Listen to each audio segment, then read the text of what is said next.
Prophase के बाद जो है आज होगा हमारा मेटाफेज। मियोसिस में जो दूसरी स्टेज है उसको कहते हैं हम लोग मेटाफेज।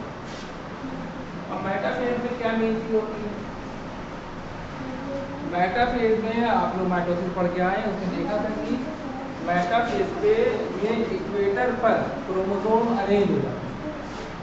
यानी मेटाफेज को अगर आप देखिए किस तरीके के क्रोमोसोम होंगे और वो अरेंज हो जाए ऐसे, यानी कि स्पिंडल फाइबर से क्रोमोसोम अरेंज हो जाए। तो ये क्या है?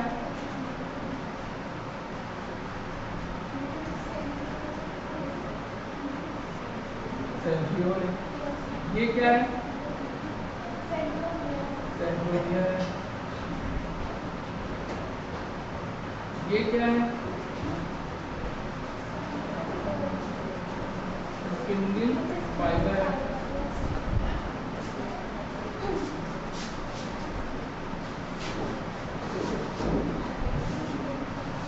तो सेंट्रियोल पता है हमको, जो टर्मिनल एंड पे है वो सेंट्रियोल है, और जो बीच में है ये देखिए इसे लोग सेंट्रोमियर कहते हैं। और ये स्टेज क्या है? मेटाफेज। अब मेटाफेज अगर आपको पता है तो दो तरीके के डिवीजन होते हैं। एक सूत्री डिवीजन, सूत्री डिवीजन का मतलब होता है माइटोटिक, और एक अर्धसूत्री डिवीजन वो होता है मियोसिस। तो मियोसिस जो है वो माइटोसिस हम लोग ऑलरेडी पढ़ चुके हैं, और मियोसिस में भी प्रोफेज पूरी खत्म हो चुकी है। अब प्रोफेज के बाद, अब प्रोफेज बहुत इंपॉर्टेंट है, अगर आपको याद हो उसमें 5 स्टेजेस की बातें बताओ। 5 स्टेजेस का क्या क्या नाम है? लेप्टोटीन याद करके पढ़ ले, अगर नहीं आओगी तो बताओ, नाम बताओ जो कल हम लोगों ने पढ़ी थी। प्रोफेज में 5 स्टेजेस थी। हाँ याद बताओ। और डाइकाइनेसिस, ये 5 स्टेजेस थी। 5 स्टेजेस के नाम और 5 स्टेजेस में क्या क्या काम हो रहे हैं वो अगर आप नहीं करके आएंगे, जैसे एक दिन आए एक दिन नहीं आए, एक दिन आए, ऐसा कोई पढ़ाई नहीं होती। बहुत अच्छे समझ लीजिए, पढ़ देखिए, ऐसा नहीं साल सबका बीत जाता, और इतने साल बीत गए ये भी बीत जाएगा। और ये थोड़ी कि कोई डॉक्टर नहीं बनेगा तो भूखा मर जाएगा 50 तो ऐसा भी कोई नहीं किताब में लिखा कि डॉक्टर ही बनो, लेकिन एक चॉइस होती है इंसान की कि अच्छी ज़िंदगी के लिए वो एक कोशिश 1 साल तो कर ही सकता है, इतना तो हम उसका है ही। और अच्छी ज़िंदगी के लिए अगर कोशिश करोगे तो अच्छी तरीके से मेहनत करोगे। रोज़ हम ये कहते हैं एक ही बार, जिस दिन पढ़ाएं उस दिन सेम डे तो याद होना चाहिए। अगर नहीं याद होगा तो आज का जो पढ़ा देंगे फिर वो लैप हो जाएगा, और अव्वल तो समझ ही नहीं आएगा। पिछले दिन अगर नहीं पढ़ा है तो इस टाइम में समझ ही नहीं आएगा कि ये प्रोफेज में क्या था। नाम तो बता दिया इन्होंने, लेप्टोटीन, जाइगोटीन, पैक्सीटीन, लेकिन उसमें क्या क्या हुआ था कुछ नहीं समझा। तो ये भी बस ऐसे ही चला जाएगा, यानी मियोसिस का अगर पहला लेक्चर नहीं मिला तो उसका दूसरा लेक्चर भी बेकार ही हो जाता है। तो सबसे ज़्यादा ज़रूरी है कि अगर 1 साल आपने दिया है कुछ तो मन बना के आप बैठे होंगे, तो बस उस मन के साथ आप कायदे से उस काम को करके चलिए, बहुत अच्छे से करिए उसका, ताकि आपको भी सेटिस्फेक्शन मिले, और फिर नंबर आएगा तो बहुत अच्छा लगेगा, और सिलेक्शन हो जाएगा तो बात लगेगा। इसलिए काम बहुत मजबूती से आपको करना है, ऐसे नहीं है कि पिछले की तरह सब कुछ वो बताते हैं। अब इसमें क्या क्या स्टेजेस हैं? पहला पॉइंट इसमें है chromosome attach, chromosome aligned at the equator. ये इक्वेटोरियल लाइन कहलाती है। इसमें क्रोमोसोम जो है अटैच, तो chromosome aligned at the equator, equator पर अरेंज हो गए। हम कोशिश तो यही करते हैं कि यहीं का यहीं याद करा दें। खूब ध्यान से अगर आप सुनिए यहीं का यहीं याद हो जाएगा। कोई ज़्यादा पॉइंट होते नहीं है, 2-3 पॉइंट होते हैं एक डायग्राम में। प्रोफेज के बाद ये मियोसिस की मेटाफेज है। अब ये मियोसिस 1 चल रहा है, मियोसिस 1 की मेटाफेज 1 है। इसमें क्या देखा, क्रोमोसोम इक्वेटर पर आ गए, पहला पॉइंट लिया।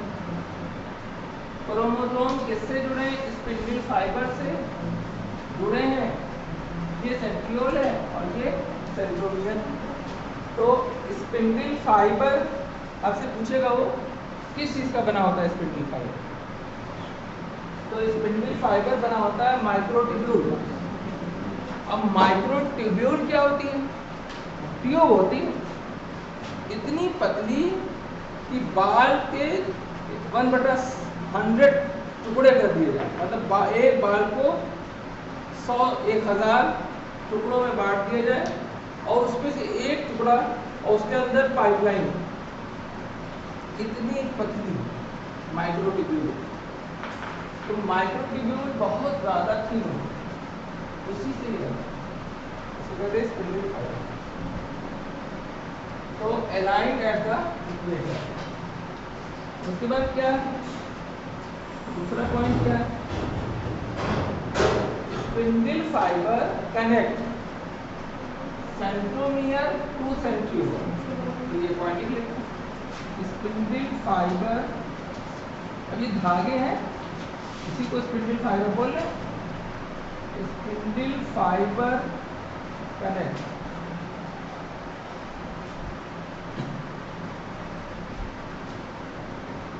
Centromere to centriole. तीसरा पॉइंट क्या है, तीसरा पॉइंट है ये जो सेंट्रोमियर है इसके ऊपर एक स्ट्रक्चर होता है जिसको कहते हैं, बताओ, काइनेटोकोर।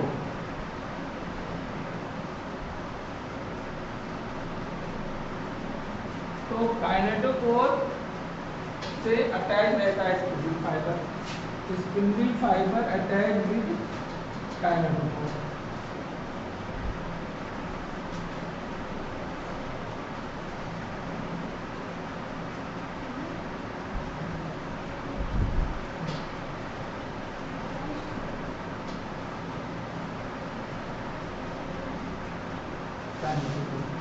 ज़्यादा मेटाफेज में काम ही नहीं। मेटाफेज में एक पॉइंट आपको पिछले टर्म में हमने बताया था कि क्रोमोसोम अगर बहुत क्लियरली विजिबल देखना है, बहुत क्लियरली विजिबल उसको देखना है तो मेटाफेज में दिखेगा। सबसे ज़्यादा क्लियरली विजिबल क्लियरिटी मतलब क्रोमोसोम का स्ट्रक्चर 80 स्टेजेस है। इंटरफेज में तो आप देख के पहचान ही नहीं पाएंगे, उसमें तो पतले पतले धागे की तरह है, आपको समझ में नहीं आता स्ट्रक्चर क्या है। तो इसमें मार्फोलॉजी को आप क्लियरली विजिबल कर सकते हैं। ये हमने पिछले टर्म पे मेटाफेज में लिखा है। अब मेटाफेज हो गई। अब इसके बाद एक स्टेज आई एनाफेज। देखो पहले तो यही याद हो, प्रोफेज, उसके बाद मेटाफेज, उसके बाद एनाफेज। ये स्टेप पहला है। ये जब तक नहीं याद होगा तो फिर प्रोफेज के अंदर क्या क्या है वो तो याद होने का सवाल ही। तो ये एनाफेज है। एनाफेज में ये जो क्रोमोसोम हमने बनाए हैं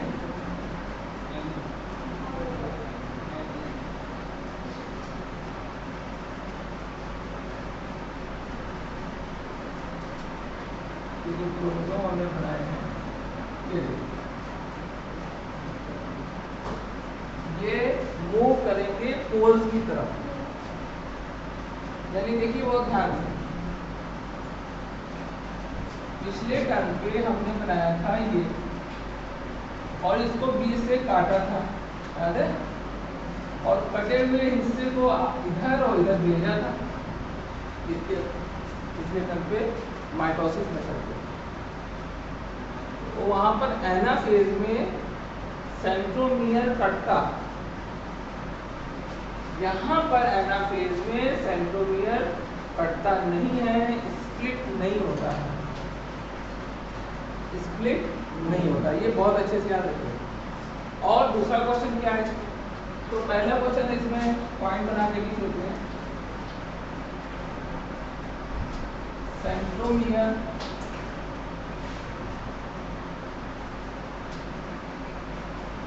डू नॉट स्प्लिट, सेंट्रोमियर इसमें स्प्लिट नहीं होता, टूटता नहीं, जिससे कटता नहीं।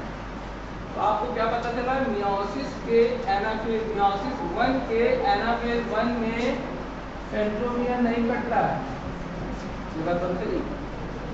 और किसमें कटता है, माइटोसिस के एनाफेज में कटता है। माइटोसिस वही सूत्री सेंट्रोमियर है, हाँ सेंट्रोमियर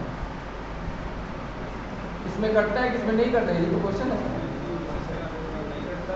और माइटोसिस में कटता है।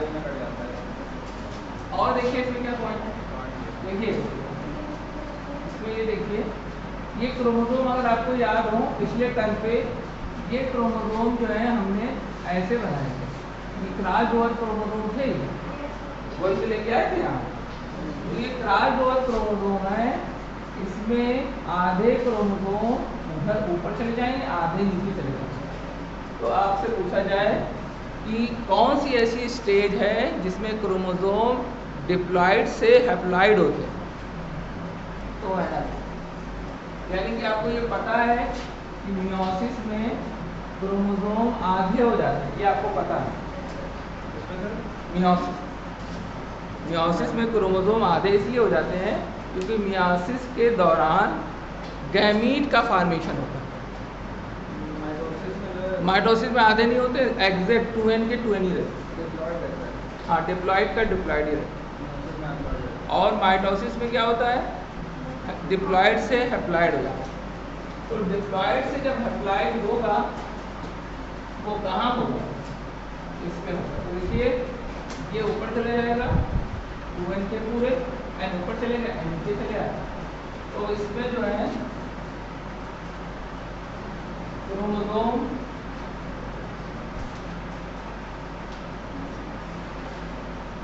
become haploid, chromosome become haploid, chromosome जो है इसमें हैप्लॉइड हो जाता है, याद रखना।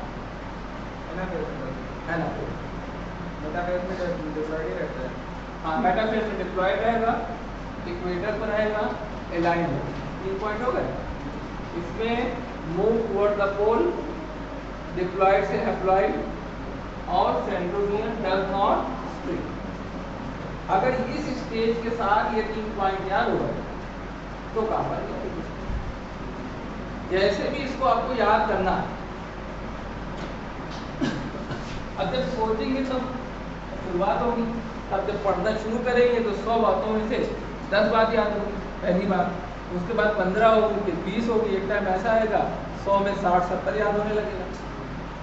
शुरुआत आपको 2 ही से करना पड़ेगा, 100 में 2 ही पहले याद होता है, क्योंकि आधी तो बात हमारी बोलने में, सेंट्रोमियर बोलने में नहीं रिकॉल हो रहा होगा, सेंट्रोमियर कहाँ था। बहुत लोग ऐसा, बहुत सी चीज़ ऐसी है जो 10 बार पढ़ने के बाद भी रिकॉल नहीं होता।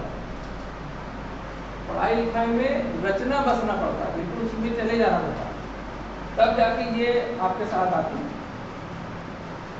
इसमें जो पॉइंट है क्या, ट्रेलिंग एंड्स, यानी ये ट्रेलिंग एंड्स है, toward the center, mid part toward the pole. Trailing ends क्या होता है, लटकते हुए, झूलते हुए एंड्स, इनको कहते हैं ट्रेलिंग एंड्स। बुक एनसीईआरटी में ट्रेलिंग एंड्स लिखा है। तो trailing ends toward the centre and mid part toward the पोल।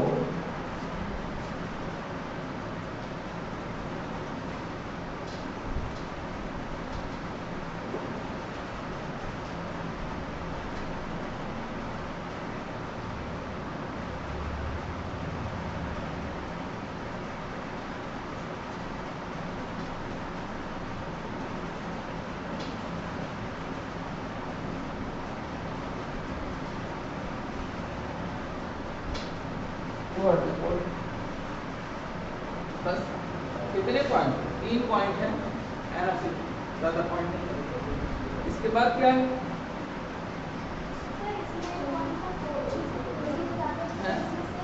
क्या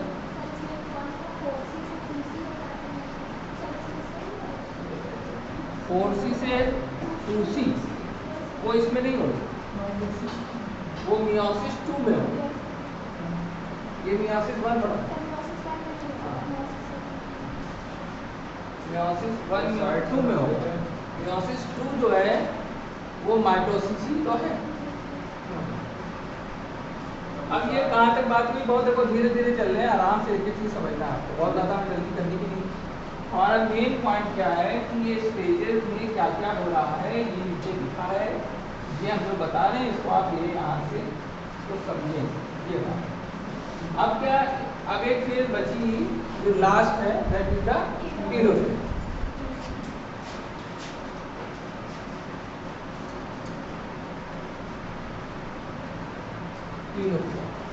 टीलोफेज में क्या होता है, ये क्रोमोसोम अपनी ओरिजिनल पोजीशन पे पहुंच जाता है। अब ये क्रोमोसोम नंबर दोनों का NN हो गया, देखिए क्रोमोसोम नंबर 2n से n हुआ। मियोसिस 1 में क्रोमोसोम नंबर 2n से n होता है। 2n से n अगर क्रोमोसोम नंबर हो रहा है तो मियोसिस है। पहले तो पॉइंट यही है, यही क्वेश्चन से पूछ लेगा कि मियोसिस में क्या होता है, क्रोमोसोम 2n से n होता है। मियोसिस 1 में 2 सेल बनती है और दोनों हैप्लॉइड होते हैं, दोनों हैप्लॉइड होते हैं। अच्छा, हैप्लॉइड डिप्लॉइड जानते हो नहीं? हैप्लॉइड क्या होता है कोई बताए? नहीं, एन नहीं, मतलब ऐसे समझाओ क्या एन, तो अब जैसे एन पूछ लेंगे व्हाट इज एन,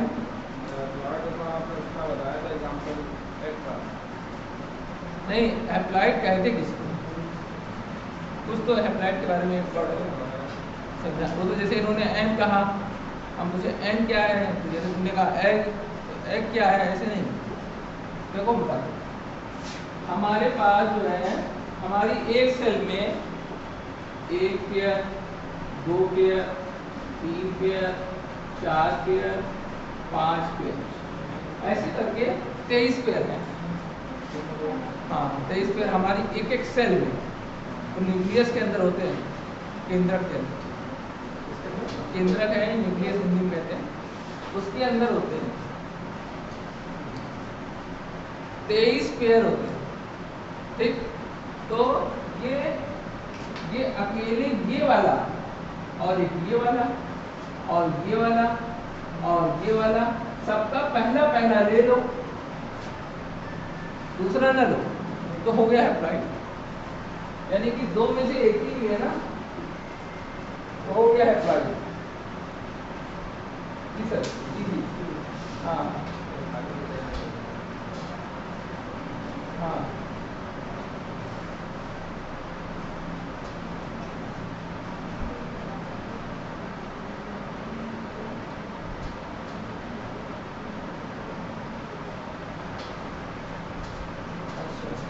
हमें एक बार कुछ करके दिखा देते हैं, मतलब ये आप कर रहे हैं, जैसे मेरी ये हम बात कर लेते, बात कर लेते।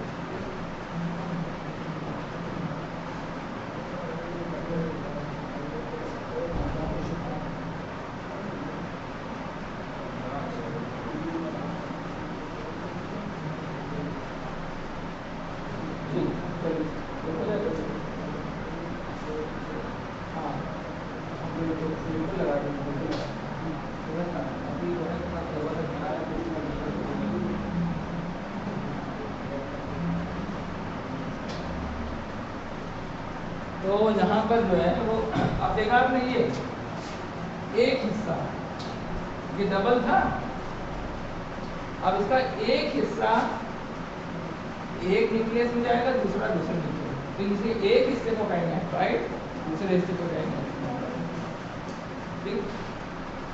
तो डिप्लॉइड ऑर्गेनिज्म ये है, मान लीजिए ये मेल है, तो इसका एक इसके पास इसके मान लो 100 स्पर्म बने, इस मेल से, मेल है 100 स्पर्म बने, तो 50 में ये वाला टुकड़ा आएगा,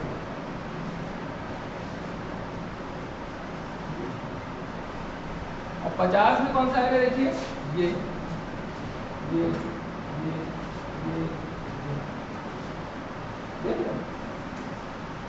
दोनों स्पर्म में आए क्रोमोसोम कितने, 23 और टोटल थे 46, तो हैप्लॉइड होगा कि नहीं होगा? यानी एक सेट, लीडर सेट, एक अकेला सेट एक स्पर्म में जाएगा, सबका एक है।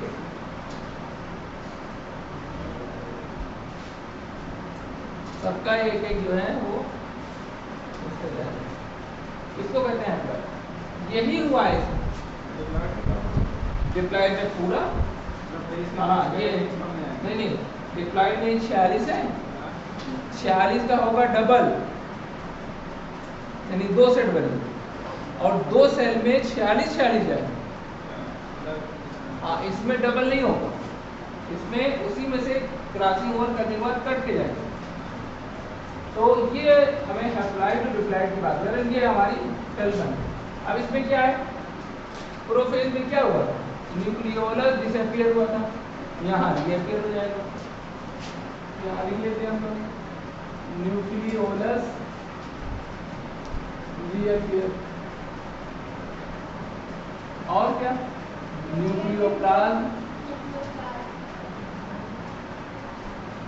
रीअपीयर।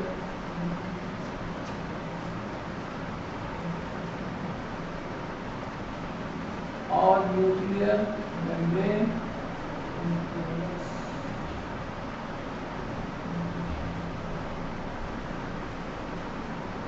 रीअपीयर।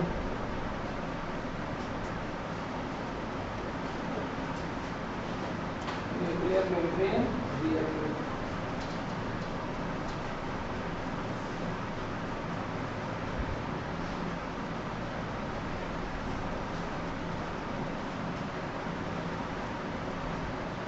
यानी कि इसमें 2 हैप्लॉइड सेल बन गई, 2 हैप्लॉइड सेल्स आर फॉर्म। इसमें 2 हैप्लॉइड सेल का फॉर्मेशन है।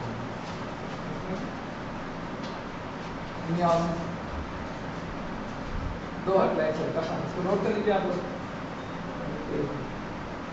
और आराम से लोग आपकी बीच का कटा हुआ पार्ट है, हो सकता है इसमें कुछ समझ में ना आया हो,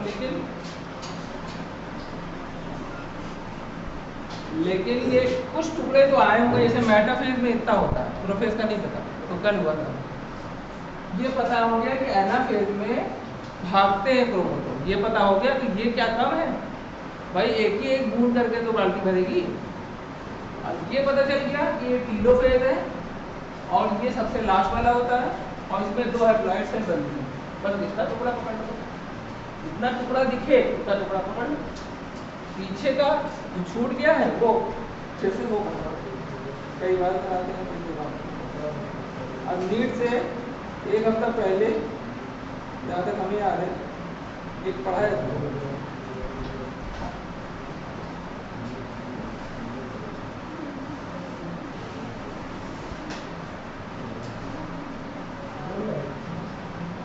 हाँ वो, हाँ नीचे वो मैं होम देता हूँ, कंप्यूटर अंदर जाओ, यहाँ एक बार गए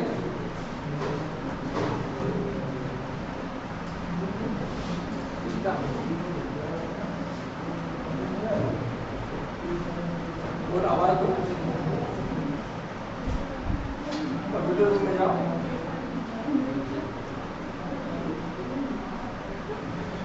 अच्छा तो आओ ऑफिस में बैठ जाओ।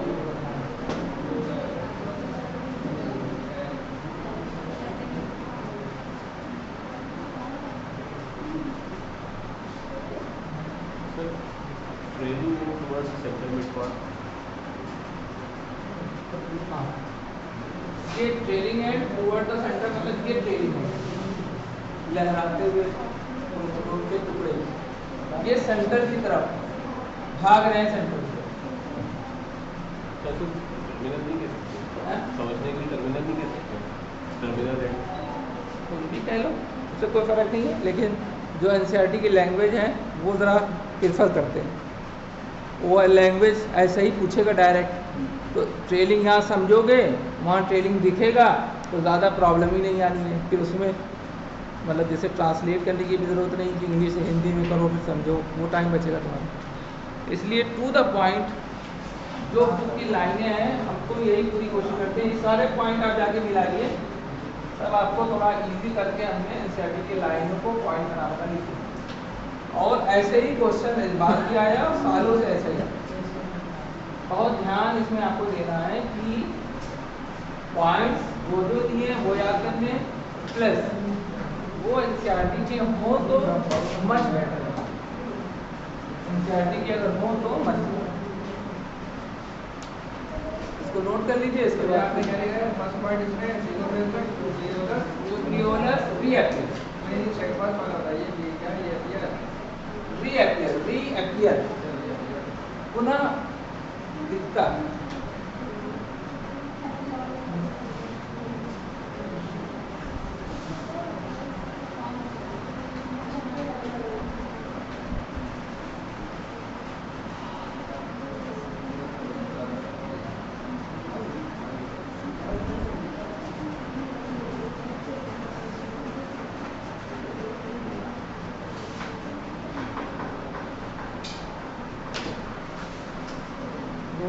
पूरा इधर का काट दो।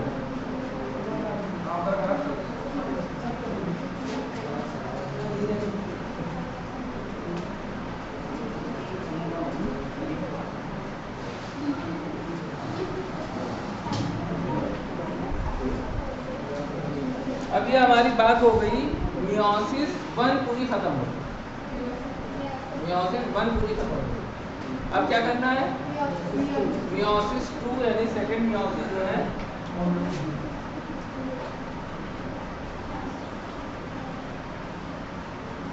अब मियोसिस 2 में जाहिर सी बात है ये भी प्रोफेज होगी, बस वो प्रोफेज 2 लिखी जाएगी, 1 नहीं 2 लिखी जाएगी। प्रोफेज 2 किसकी, प्रोफेज 2 किसकी, मियोसिस 2 की प्रोफेज 2, मियोसिस सेकेंड पार्ट है। सेकेंड पार्ट के बारे में डिटेल में आपकी बुक में कुछ नहीं बताया है, उन्होंने सिर्फ इतना लिख दिया है कि एज सिमिलर एज माइटोसिस, ये लिख दिया।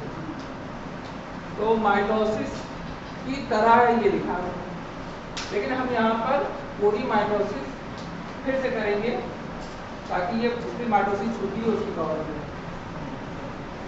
तो प्रोफेज 1 में क्या होता है, अब ये देखो ये एक न्यूक्लियस है, ये एक न्यूक्लियस को यहाँ पर हम लेने जा रहे हैं, यहाँ पर लेने जा रहे हैं। सपोज ये एक न्यूक्लियस लिया हमने और देखा कि इसकी प्रोफेज 2 में जाने पर न्यूक्लियर मेम्ब्रेन टूटती चली गई, न्यूक्लियर मेम्ब्रेन टूटती चली गई। देखिए क्रोमोसोम क्या है,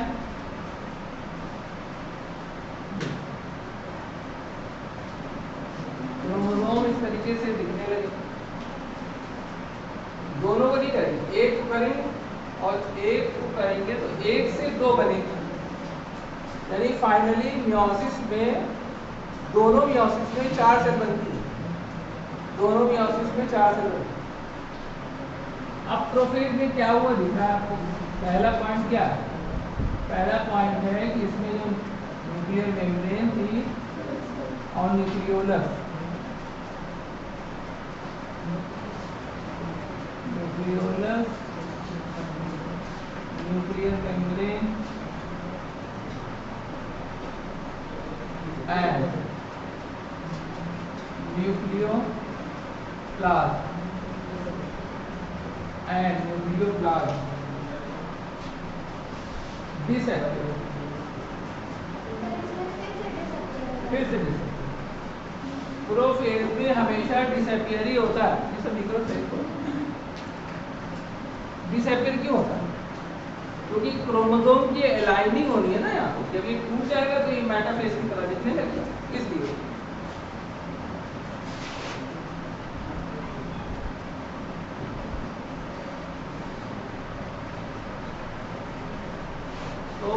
दूसरी बात क्या है इसमें, प्रोफेज का एक वर्ड अगर आपको याद हो, थिकनिंग एंड कॉम्पैक्शन, दो वर्ड हम लोग ने बोले थे कल, मोटा होना और छोटा होना, thickening and compaction of chromosome, shortening, thickening और कॉम्पैक्शन, कंडेंसेशन, चार word.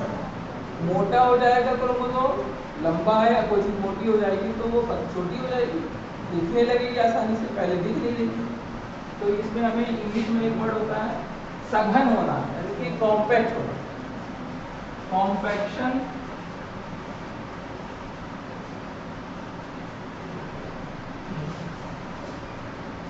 Condensation, thickening of chromosome.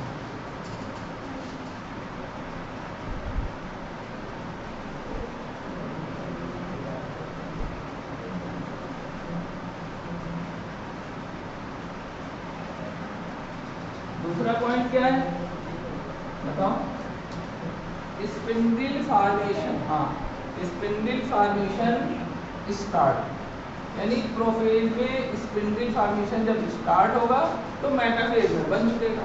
तो बिगिन, आपकी बुक में लिखा है beginning of spindle fibre.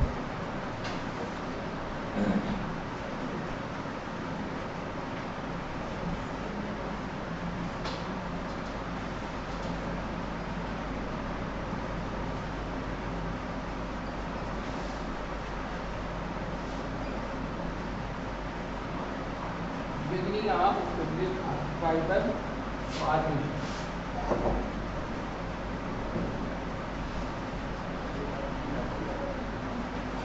Spindle fibre का फॉर्मेशन स्टार्ट हो, इसमें प्रोफेज, तो कोई भी प्रोफेज, चाहे वो प्रोफेज माइटोसिस वाली हो, चाहे वो प्रोफेज मियोसिस वाली हो, मियोसिस की प्रोफेज है, इसमें सब में स्पिंडल फॉर्मेशन बनेगा।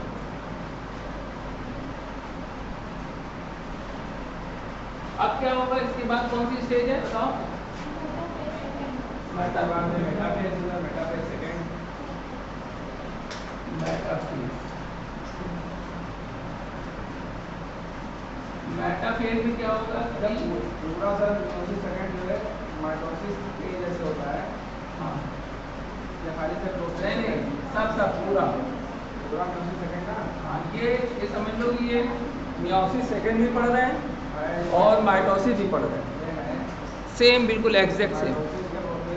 फर्क क्या है इसमें? फर्क ये है कि इसमें जो क्रोमोसोम आते हैं ये सब हैप्लॉइड होते हैं, हैप्लॉइड, क्योंकि हैप्लॉइड मियोसिस 1 में हो चुके हैं ना, तो जो इसमें आएंगे हैप्लॉइड ही तो आएंगे। और इससे पहले वाली जो माइटोसिस पड़ी थी उसमें डिप्लॉइड है, उसमें डिप्लॉइड है, तो ये फर्क है। लेकिन इसमें क्या होगा, जैसे उसमें था माइटोसिस में सेम है।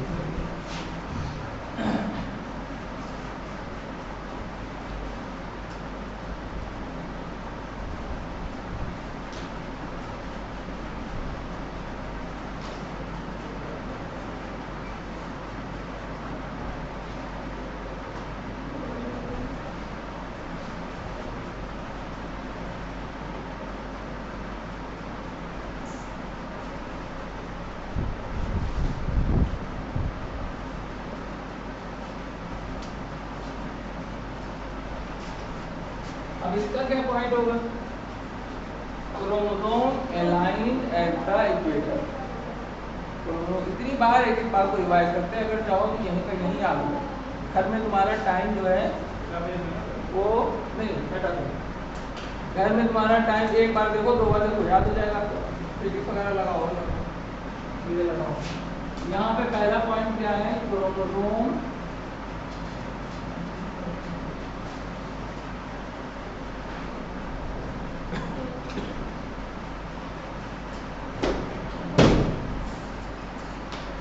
एट द इक्वेटर, पहला पॉइंट।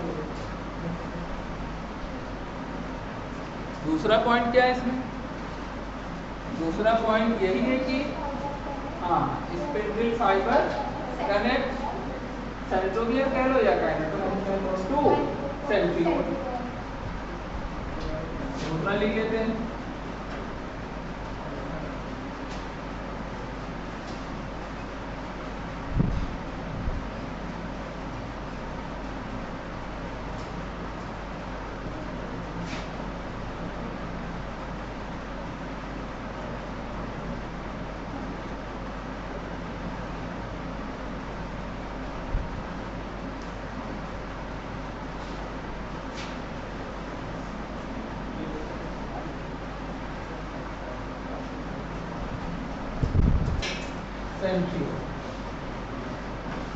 सेंट्रियोल क्या है? सेंट्रोमियर को कैरेटोफोर भी कहते हैं। नहीं, सेंट्रोमियर के ऊपर एक डिस्क होती है, डिस्क, हाँ, जो उसको ढके रहती है ऐसे। उसको ये नीट में पूछा गया है 2014 में कि एक डिस्क शेप स्ट्रक्चर है जो सेंट्रोमियर को ढांके रहता है, उसको क्या कहते हैं?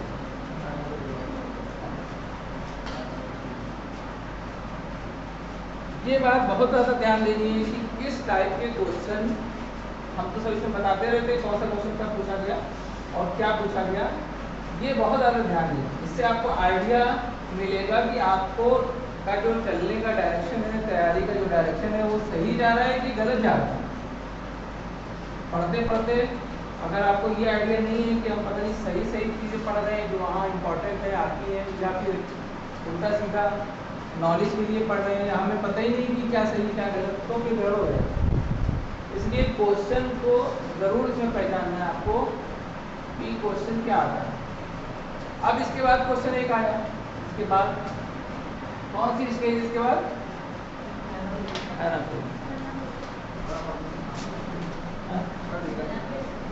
एनाफेज जो होती है वो, अब देखो एनाफेज पढ़े, बार बार पढ़ा, 2 बार 3 बार हो गई तो कम से कम ये तो याद हो गया कि प्रोफेज के बाद मेटाफेज, मेटाफेज के बाद एनाफेज। ये कभी ना सोचो कि एकदम से सब याद हो जाएगा, ये सब बहुत धीमे चलने वाला काम है। हाथ पैर आप देखिए, हाथ पैर चलाते हो तो कितने दिन की प्रैक्टिस के बाद जाके कुछ निकल के आता है। प्रैक्टिशनर को देखिए 10-10 साल मेहनत करते हैं तब जाके इतना आसान एकदम से ग्रैस्प हो जाए, एकदम से आ जाए, ये पॉसिबल नहीं है, उम्मीद ही ना करिए। लेकिन बस करना क्या है कि जितनी देर क्लास में रहिए उतनी देर बहुत सीरियस होके इसको देखिए, आएगा जरूर। एनाफेज, जैसे सबने बताया कि एनाफेज होती है। एनाफेज में क्या था? सेंट्रोमियर कटता था, याद है, और मियोसिस 1 में नहीं कटता था, और मियोसिस 2 में कटता है, यानी स्प्लिट होता है। यही पूछ लेगा, स्टेटमेंट दे देगा, स्टेटमेंट में ऐसे ही देगा कि सेंट्रोमियर स्प्लिट इन मियोसिस 2, तो आपको कहेगा हाँ ये स्टेटमेंट तो सही है, मियोसिस 2 में कटता है। अगर उसने कहा मियोसिस 1, बोले नहीं, मियोसिस 1 में सेंट्रोमियर नहीं कटता है, माइटोसिस में कटता है और मियोसिस 2 में कटता है। तो ये पहले स्टेटमेंट 1 को जब आप पढ़ेंगे तब आप पहले पहचानिए कि जो बोल रहा है, जो वर्ड इसमें आ रहा है, वो बात हमें समझ में आती सही है कि गलत है। अगर सही है तब दूसरा स्टेटमेंट पढ़िए, दूसरा सही है तो लगा दिए कि वो A and B are correct. यही था क्वेश्चन, एक साथ पूरा भरा। अब इसमें क्या है, देखिए वही पुरानी रटी हुई चीज, क्या ट्रेलिंग है, कट गया ना स्प्लिट फाइबर, सेंट्रोमियर। ये देखिए ये यहाँ से कटा, आधा उधर गया, आधा इधर गया। तो यहाँ आप कहने लग जाइए कि डिप्लॉइड से हैप्लॉइड नहीं, डिप्लॉइड से हैप्लॉइड हो चुका मियोसिस 1 में, किसमें? एनाफेज में।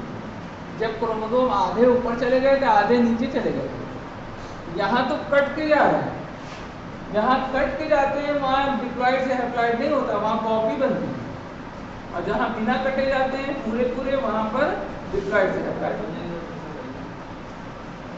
एनाफेज में सेंट्रोमियर आधे कटा, 2 टुकड़ों में कटा, दोनों टुकड़े आधे आधे ऊपर चले गए, एनाफेज हो गया।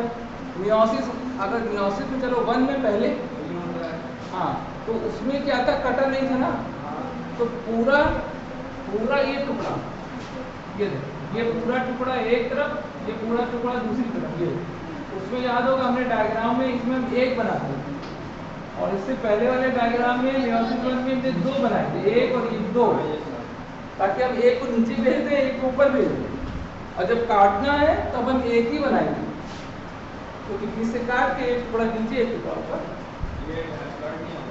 नहीं, ये हैप्लॉइड तो ऑलरेडी है, क्योंकि हैप्लॉइड हुआ था तो ही तो हम लोग इसको बना रहे हैं। तो ये खाली कॉपी हो रही है, मतलब इसकी दो कॉपी बन रही है, जैसे माइटोसिस में कॉपी बनती वैसे इसमें कॉपी बन रही है। वो जो हैप्लॉइड आया है मियोसिस वन से, उसकी कॉपी बन रही है, उसकी कॉपी बन रही है। अब इसमें क्या है, पहला point centromere,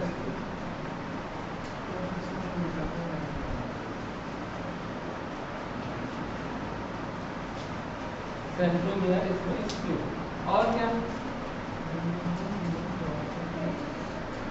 trailing and toward the mid and middle part toward the end.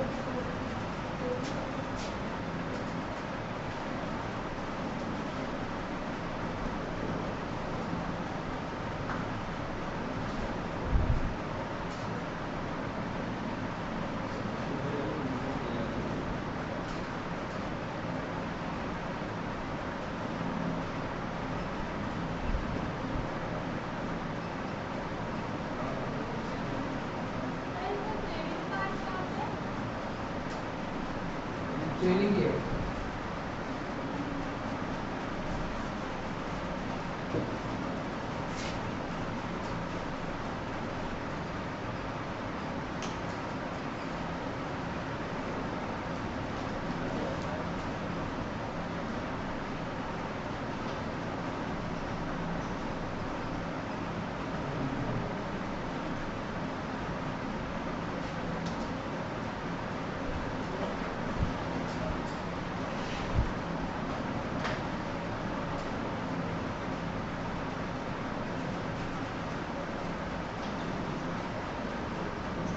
Anaphase हो गई। एनाफेज के बाद अब आप लास्ट वाली कौन सी है सर? इसमें 462 होगा। हाँ, इसमें 462। अगर 4 किलो है तो आप 2 किलो, ठीक है। इससे पहले वाले में, इसके बाद फिर ये किलो फेज,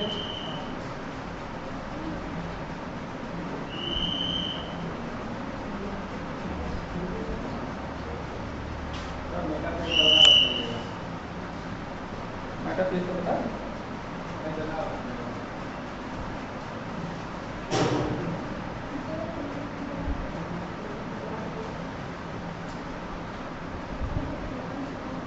मैम आ गई ना, ठीक।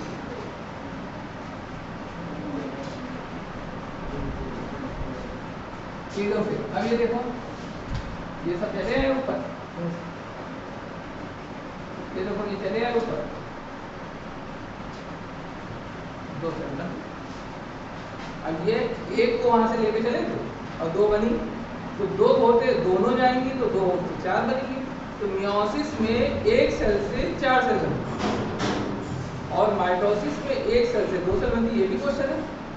क्वेश्चन ये थोड़ी है कि क्वेश्चन बहुत टफ ही पूछा जाएगा, इजी भी क्वेश्चन पूछे जाएंगे। ज्यादातर आपके यहाँ इजी क्वेश्चन पूछे थे, बस क्या किया उन्होंने, एक क्वेश्चन में 4 क्वेश्चन, जैसे स्टेटमेंट 1, ये एक क्वेश्चन हो गया।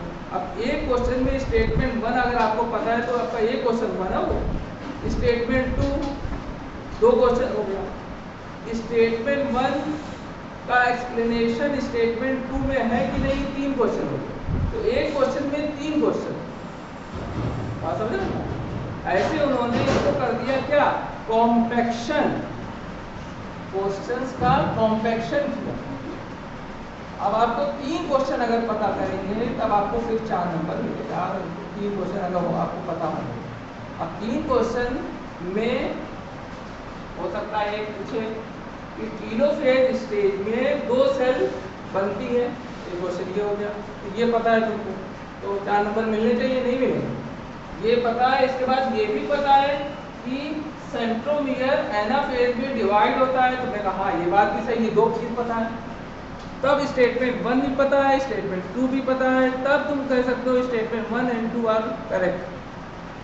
बात समझ रहे हो? ये बायोलॉजी इस बार बिल्कुल खतरनाक आई, फिजिक्स केमिस्ट्री हल्की पड़ गई, बायोलॉजी तब पड़ गई। फिजिक्स केमिस्ट्री में स्टेटमेंट था नहीं, आसान था, केमिस्ट्री में 4-5 थे, बाकी आसान था। बायो में इतने ज़्यादा स्टेटमेंट किया पूछे। तो अब थोड़ा बायो भी खैर अच्छा ही होगा, उससे क्या होगा ना, मेरिट भी बैलेंस रहेगी, फ़ायदा है उससे सभी का। लेकिन पढ़ाई का जो एक्सटेंट है वो थोड़ा आपको अच्छा करना पड़ेगा, मतलब ज़्यादातर चीज़ें जो हम लोग यहाँ पढ़ रहे हैं वो डिस्टिंक्टली याद होना चाहिए। जैसे एक स्टेटमेंट ये बोलता है कि मियोसिस में, देखो शुरू में जब पहले दिन पढ़ो तो क्या लगता है, मियोसिस माइटोसिस में फर्क ही नहीं समझना। हम जब मियोसिस बोल रहे हैं तो आदमी को लगता है पता नहीं इससे पहले तो इसे ही मिलता जुलता कुछ बोला था, और जब माइटोसिस बोलेंगे तो कहीं इससे पहले तो कुछ मिलता जुलता बोला। अरे हम तो, हमें तो पहला दिन भी अपना भी याद है, जो पहले दिन बैठे तो डर के मारे हालत खराब रहती, पता नहीं क्या पूछ लें, आता कुछ है ही नहीं, बिल्कुल ज़ीरो, कुछ नहीं आता। और उसमें इतनी ढेर सारी चीज़ें बता रहे हैं, उसमें कौन सा पहले दिमाग में, कौन सा बाद में, तरह दिक्कत ही दिक्कत है। लेकिन वहीं बैठते जहाँ 10 दिन 15 दिन होते हैं तो सब समझ आने लगता है। इसलिए परेशान इसमें होने की जरूरत नहीं है, बस इतना आपको ध्यान देना है, जो पॉइंट्स हम यहाँ लिख रहे हैं उसको हम अच्छे से एक्सप्लेन कर रहे हैं, वो पॉइंट आप याद कर लीजिए बस, इससे ज़्यादा आपको कुछ नहीं ना समझ में आए। अब हमें क्या बात करी कि जैसे उसने ये बताया, स्टेटमेंट बोला कि मियोसिस 1 में 2 सेल बनती है, ये बात सही है कि नहीं? सही, अभी बना के आए 2 सेल। और मियोसिस 2 में भी 2 सेल बनती है, ये बात भी सही है। इसमें क्या गलत है भाई? मियोसिस 2 में भी बन रही है, मियोसिस 1 में भी बन रही है, एक सेल से 2 ही सेल तो बनती है। लेकिन अगर वो ये कहता है कि पूरी मियोसिस में एक सेल से क्या सेल बनती है, तो 4 बनती है, 4 बनती है। और माइटोसिस में एक सेल से क्या सेल बनती है, 2 बनती, 2 बनती। इतना सा काम है। आपसे अगर पूछे कि माइटोसिस कहाँ होती है, तो हमारी पूरी बॉडी में माइटोसिस ही माइटोसिस है। सिर्फ हमारे गोनाड्स, टेस्टिस और ओवरी को छोड़कर पूरी बॉडी, हमारी बॉडी कितनी छोटी है, एलिफेंट की बॉडी देखो, ब्लू व्हेल की बॉडी देखो, टन्स ऑफ टन्स की उनकी बॉडी है खाली। और कैसे बने? एक सिंगल सेल से बना, वो भी एक सिंगल सेल से हम भी बने। भाई सबसे पहले जाइगोट बना ना, जाइगोट सिंगल सेल होता है, उससे किस चीज़ ने डिवाइड किया? माइटोसिस के थ्रू डिवाइड हो के आज 50, 60, 70 किलो का आदमी तैयार है, 200 किलो के मछलियाँ तैयार है। तो माइटोसिस नॉर्मल डिवीज़न होता है, सोमैटिक डिवीज़न होता है, जिससे वॉल्यूम और नंबर सेल का बढ़ता है। मियोसिस का काम सिर्फ गैमीट बनाना होता है, यानी मेल गैमीट, फीमेल गैमीट बनाना ही सिर्फ इसका काम है और कोई काम नहीं है। और सुनिए, अगर कोई ऑर्गेनिज्म ऐसा है जो सेक्सुअल रिप्रोडक्शन करता ही नहीं है, तो उसमें मियोसिस होती ही नहीं। ये भी समझ भाई, जब हम कह रहे हैं गैमीट बनाने के लिए, तो गैमीट तो बनेगा जो सेक्सुअल रिप्रोडक्शन करेगा, और जो सेक्सुअल रिप्रोडक्शन करेगा ही नहीं तो उसमें गैमीट कहाँ से बनेगा? तो इसका मतलब उसमें तो मियोसिस होती ही नहीं। ये चीज समझ। और किसमें नहीं होती है?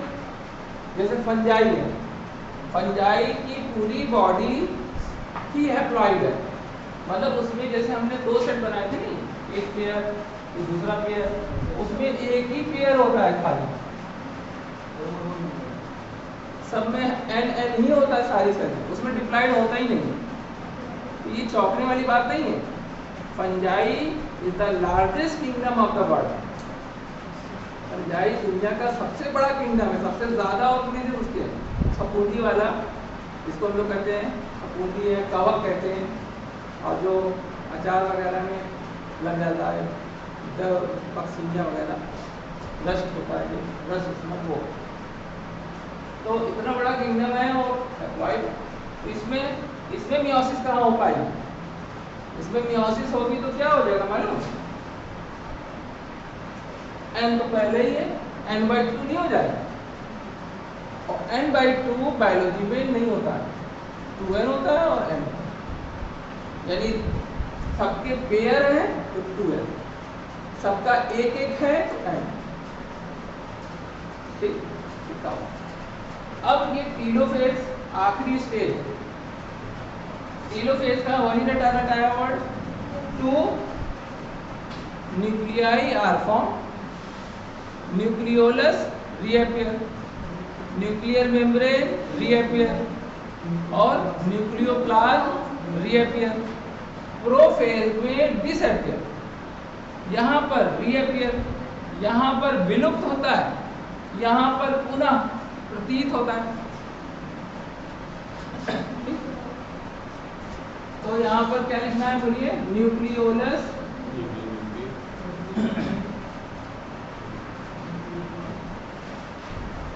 Reappear,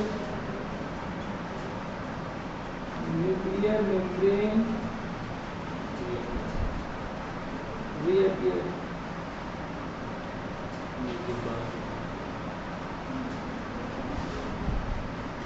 nucleoplasm reappear.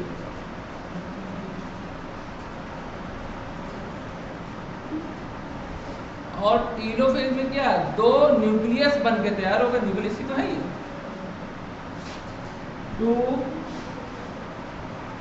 Nucleus are formed,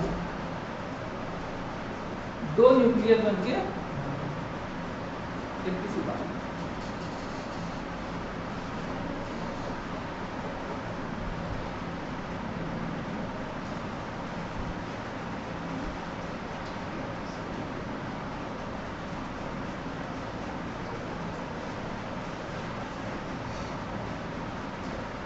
तो हमें क्या फाइंडिंग्स मिली, अब हम लोग क्या करेंगे मालूम, इधर लिखेंगे माइटोसिस, इधर लिखेंगे मियोसिस और उनमें डिफरेंस करेंगे।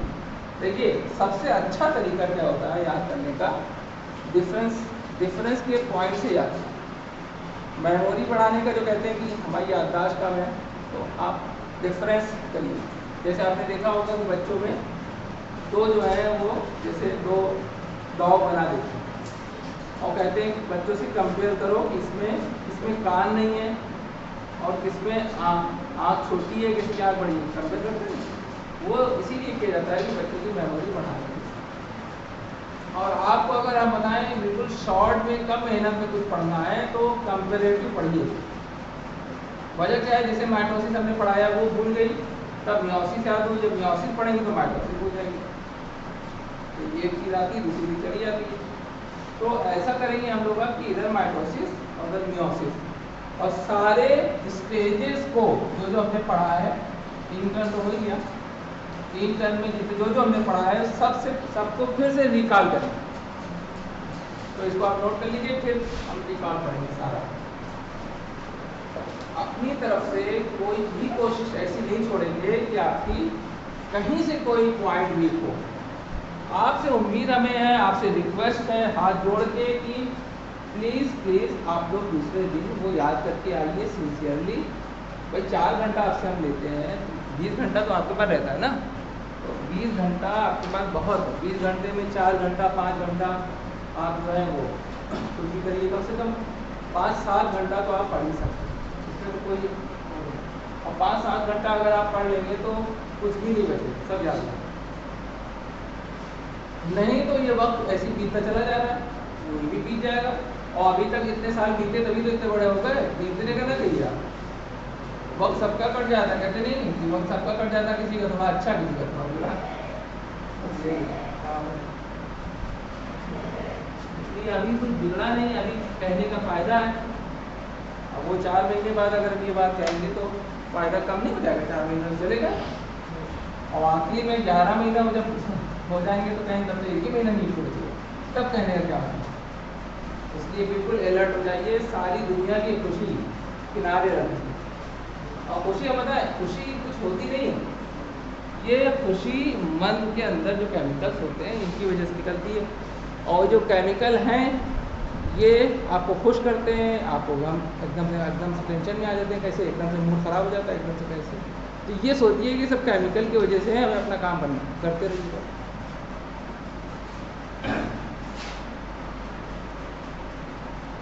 तो हम लोग अब मियोसिस माइटोसिस हटा देते हैं।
अब देखिए माइटोसिस क्या होता है। पहला पॉइंट, ये सोमैटिक यानी कि पूरी बॉडी में होने वाला डिवीजन है जिससे नंबर ऑफ सेल और वॉल्यूम ऑफ सेल बढ़ता है। मालूम है इसका जो मास है। तो इसको हम लोग कहते हैं सोमैटिक। सोमा का मतलब होता है बॉडी, सोमा। जो सोमैटिक सेल डिवीजन है उसमें बॉडी में सेल का नंबर और उसका वॉल्यूम दोनों बढ़ता है। तो somatic cell division in which mass of cell and number of cell increases, बढ़ता है। इसमें क्या होता है? इसमें नंबर तो बढ़ता है, हाँ, लेकिन मास, हाँ, मतलब टोटल अगर जोड़ लो तो मास भी बढ़ रहा है। भाई सारे गैमेट्स का अमाउंट जोड़ लो तो मास भी बढ़ रहा है। लेकिन इसमें क्या है? हैप्लॉइड बनता है, डिप्लॉइड नहीं बनता। इसमें माइटोसिस, हाँ, मियोसिस। तो ये अकर्स इन गोनर्स। ये कहाँ की? Somatic cell division. और ये अकर्स इन गोनर्स। गोनर्स मतलब टेस्टिस एंड ओवरी।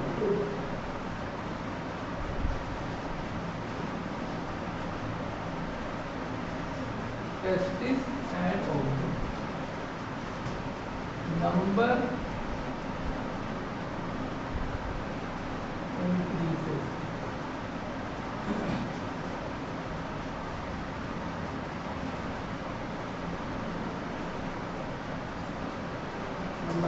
ठीक है।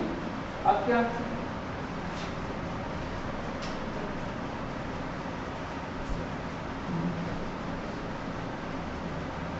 एक हमने वर्ड बोला था आपको पिछले टर्म पे, quantitatively,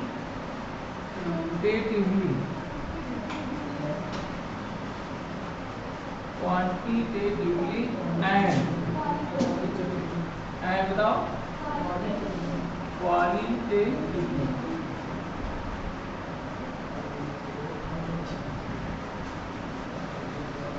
Identical cell are formed.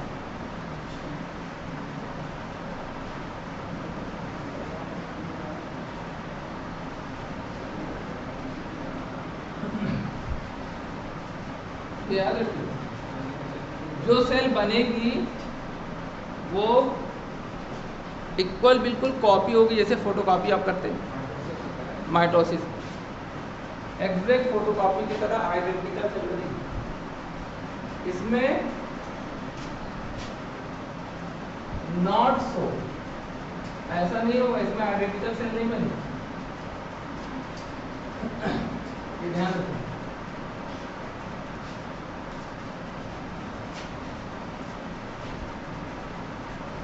इसमें नो रिडक्शन डिवीजन, मतलब इसमें क्रोमोसोम आधे नहीं होते, नो रिडक्शन डिवीजन,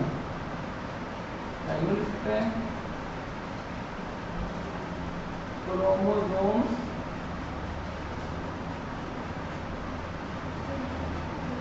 नेवर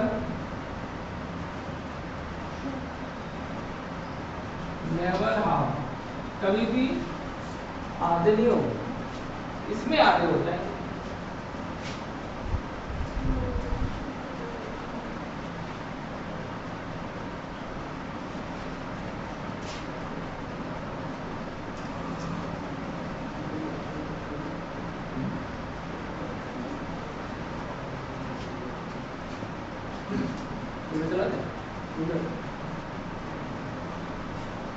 आधे इसमें,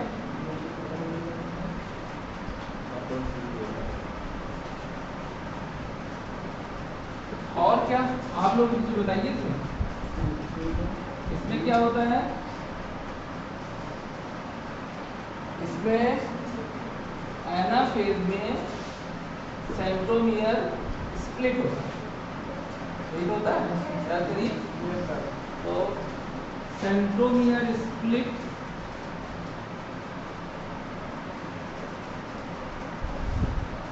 एट एनाफेज।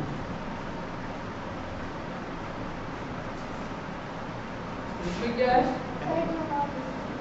हाँ, do not split at anaphase 1 और split at anaphase 2। Do not split eight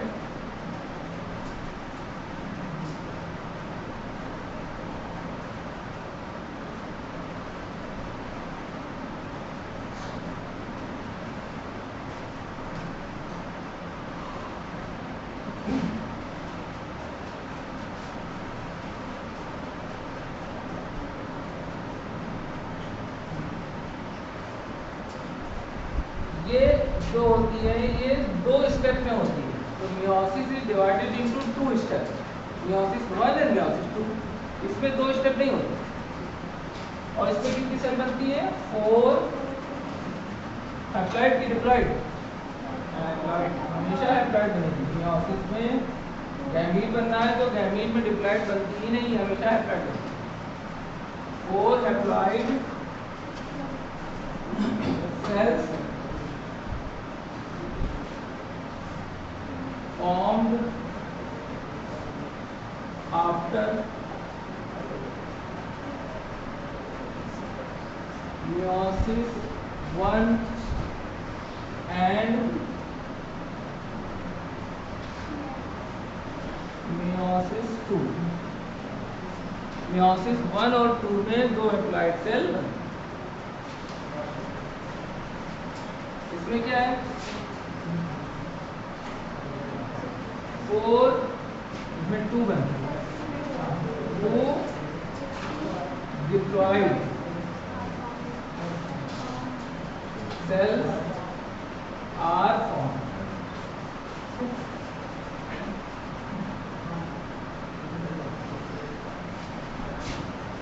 अच्छा, क्रॉसिंग ओवर किसमें होता है? क्रॉसिंग ओवर मियोसिस होता है। प्रोफेज 1 पैकी भी क्रॉसिंग ओवर एक स्टेप था, पिछले हम लोग ने पढ़ा था। दो क्रोमोसोम आकर दो क्रोमोसोम ओवरलैप करते थे, वो किसमें होता है? मियोसिस। उसको कहते हैं क्रॉसिंग ओवर। दूसरा क्या था? रिकॉम्बिनेशन, भी उसी का नाम है रिकॉम्बिनेशन।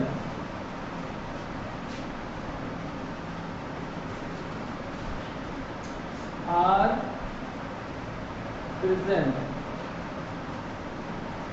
है, बताइए। पैकी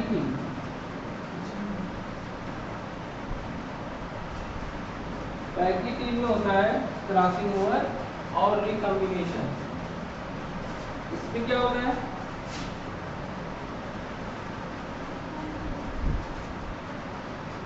no crossing over and recombination.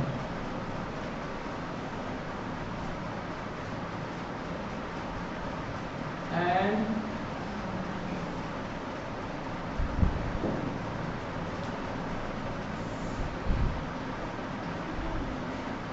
Recombination. Crossing over और रिकॉम्बिनेशन नहीं होता। क्रॉसिंग ओवर रिकॉम्बिनेशन नहीं पढ़ा था क्योंकि नहीं आ रहा होगा। और पॉइंट देखिए इसमें क्या बताइए?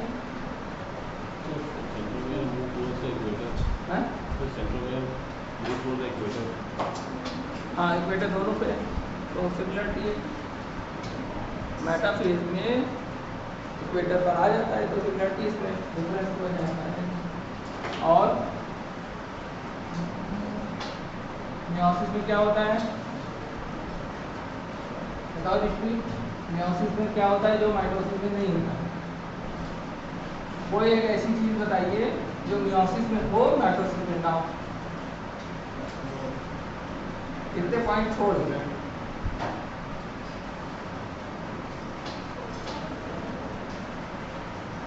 कुछ भी बता दो उसमें क्या?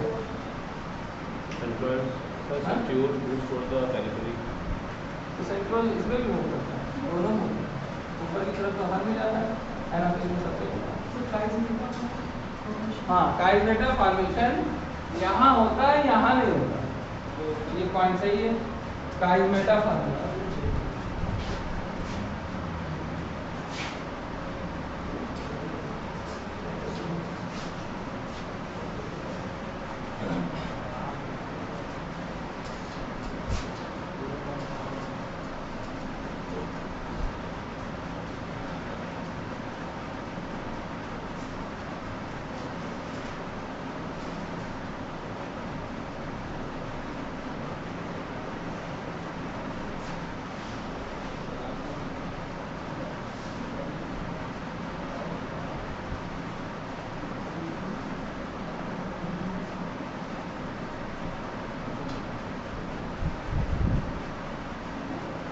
काइमेटा क्या होता है? अब काइमेटा जो है पिछले साल पूछा गया, इस साल क्या पूछ लिया? उसी की पहली वाली स्टेज नड्यूल, रिकॉम्बिनेशन नड्यूल पूछ लिया। तो यही 4-5 स्टेजेस हैं, इन्हीं में से कभी जाइगोट टीम से पूछ लेते हैं, कभी पैकी टीम से पूछ लेते हैं, कभी इंटरफेस से पूछ लेते हैं। चैप्टर ही इतना छोटा है ये चैप्टर, तो ये इतना हमने थोड़ा खींचा है इसको, अदरवाइज ये एक ही दिन में खत्म हो जाता है, दोनों माइटोसिस मियोसिस दोनों।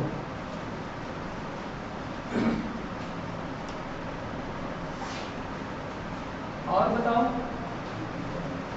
इसमें गैमीट सेल बनती है, इसमें नहीं बनती, ये भी तो डिफरेंस है भाई। मेल गैमीट फीमेल गैमीट बनाने के लिए ही तो मियोसिस होता है, तो ये भी डिफरेंस है।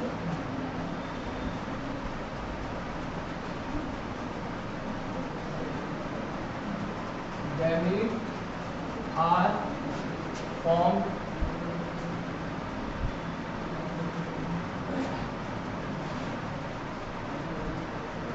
no गया मीन्स फॉर्मेशन।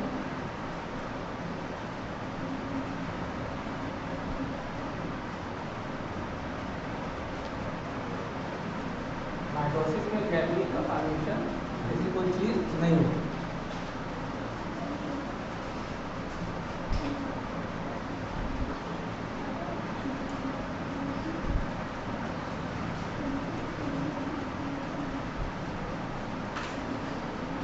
और एक चीज बताएं आपको, मियोसिस 1 और मियोसिस 2 के बीच एक स्टेज होती है जिसको कहते हैं इंटरकाइनेसिस। वो इस बार नहीं में पूछा गया था, इंटरकाइनेसिस कहते हैं। किसके किसके बीच? मियोसिस 1 और मियोसिस 2 के बीच एक इंटरकाइनेसिस प्रोसेस होता है। वो इंटरफेज नहीं है, उसका नाम है इंटरकाइनेसिस। इंटरकाइनेसिस में इन्होंने पूछा कि इंटरकाइनेसिस में कौन सी चीज नहीं होती है। तो पहले ये पता हो कि इंटरफेज में कौन कौन सी चीज होती है। तो G1 होती है, S फेज होती है और G2 होती है। इंटरफेज में ये तीन चीज होती है। तो पहले ये पता हो कि इंटरफेज में ये चीजें होती हैं। अब इंटरकाइनेसिस में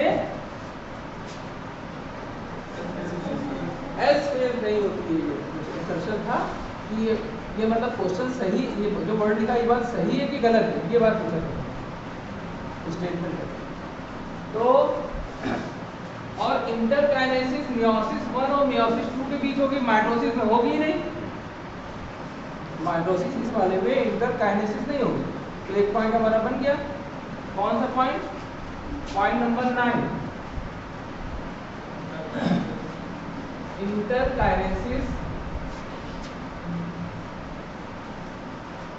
interkinesis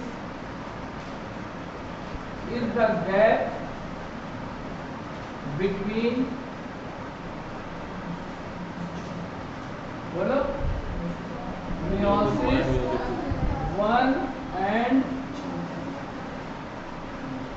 meiosis 2। Interkinesis is the gap between meiosis 1 and meiosis 2 in which S phase are absent। S phase, S क्या होती है? सिंथेसिस। सिंथेसिस फेज में क्या बनता है? डीएनए बनता है। तो डीएनए का काम इसमें नहीं होता, बाकी G1 और G2 होता है। तो आगे लिखते हैं हम,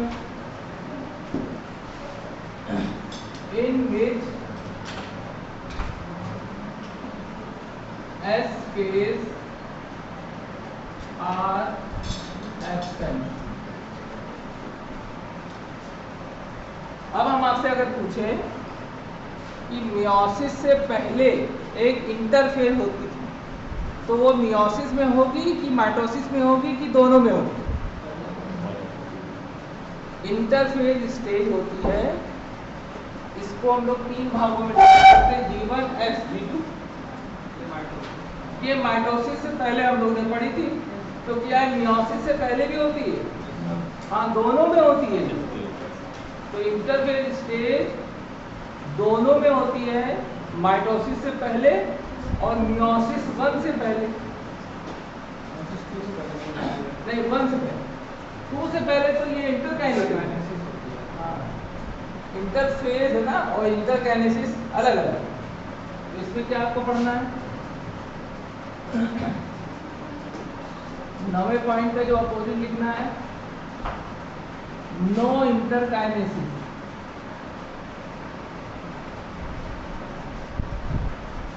अब 10वां पॉइंट क्या है? इंटरफेज, ब्रैकेट में लिख लीजिए, G1, S, G2 are present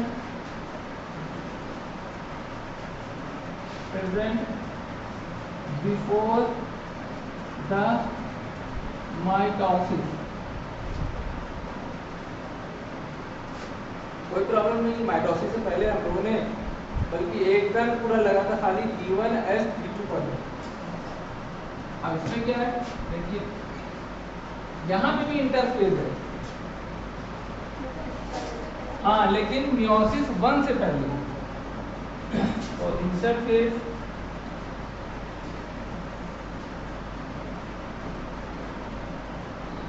G1S G2 is present before